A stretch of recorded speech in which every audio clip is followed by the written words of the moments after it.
Hey everybody, Sam Kavaris in the Nimnik Chevrolet Video Sports Update. So Mike Mularkey's asked yesterday who the starter is going to be, and he quickly answers Chad Henne. Of course.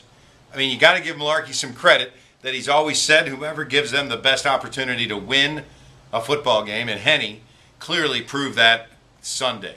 Gabbert may have a future. He may be a Pro Bowl quarterback at some point. He certainly has the technical skill, but he has yet to become a real quarterback in the league. And I agree with Mularkey that he's still only, I don't exactly know how many games it is, but 14 last year and now 9.5, 10 this year. So 23 games into his career. He's still a young guy. He's still learning the position. And the big thing to me is he never lets the game kind of come to him.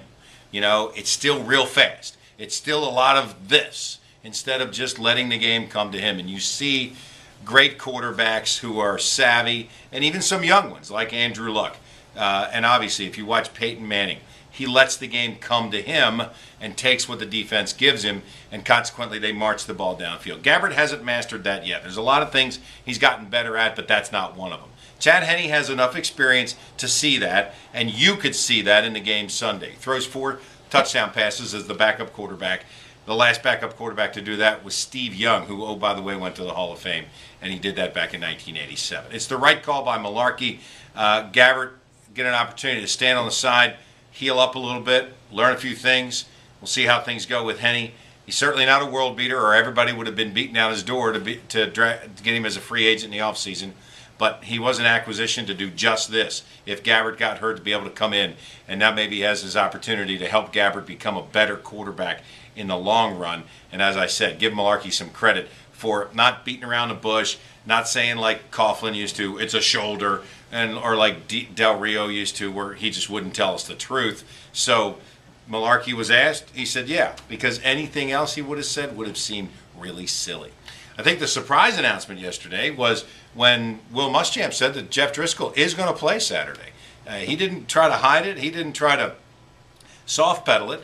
He doesn't know, he said, exactly how much he'll play or whether he'll start or what will happen. But he said Driscoll will play against Florida State Saturday. And Jimbo Fisher said, look, I recruited both of those guys, Driscoll and Brissett, so we know exactly what they can do. They're good football players, and this is why you play in that game. We'll be prepared for either one.